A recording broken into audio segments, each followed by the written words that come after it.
I'm Heather Larson. Thank you for checking out our presentation. Many people and organizations are interested in sports specialization. A quick Google Scholar search on sports specialization within the last 5 years brought up about 17,900 results. In Canada, we've also seen nationwide multi-sport campaigns warning us about the dangers of early specialization. For me, this raises a couple of questions. First, how strong is the evidence regarding the benefits of multi-sport participation and the harms of early specialization? Our research with large samples of competitive youth and masters swimmers found the associations between early specialization and burnout and dropout were weaker than expected. The second question that comes to mind is, how prevalent is early specialization?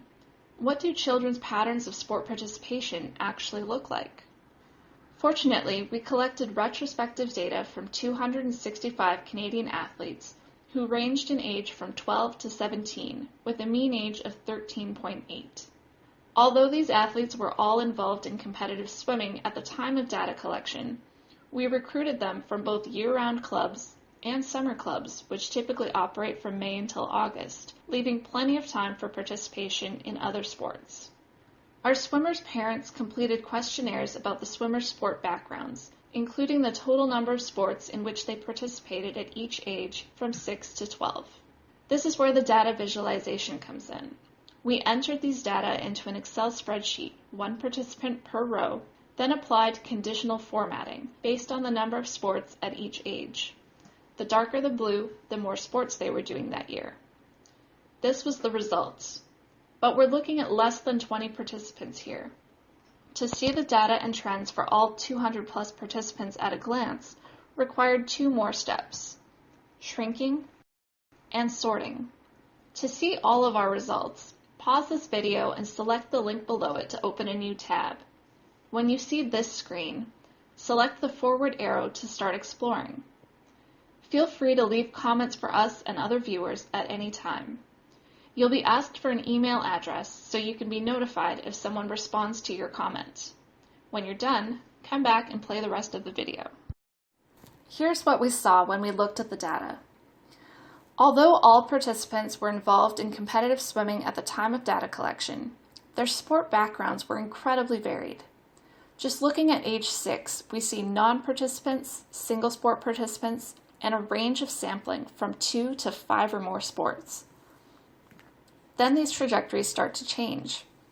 Only a few showed a consistent pattern of single sport participation all the way from age 6 to 12. Some showed consistently high levels of sport sampling, as seen in those darker blue lines. Others showed a late entry into sport, but heavy sampling at age 11 and 12. And still others showed a more traditional pattern, beginning with sampling 3 sports and gradually reducing involvement with age.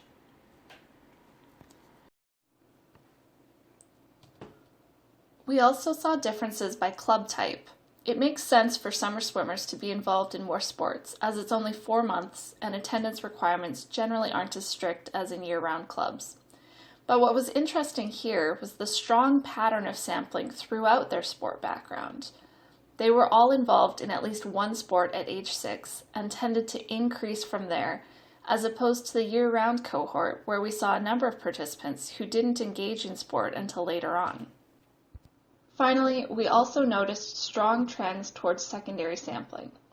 This is the same data sorted 2 ways to make it easier to compare what was happening at age 6 with age 12. You can see how multi-sport involvement increased from age 6 to 12.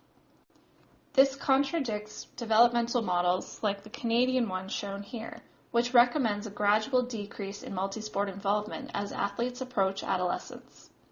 However, prior research involving high-performance adolescent athletes also noted a second sampling period around ages 10 to 14 that aligned with greater exposure to new sports through school. Our participants' data depicted complex, highly variable trajectories into their current sport participation. Consistent single-sport involvement was rare. Future research and policy updates would do well to consider this phenomenon of secondary sampling.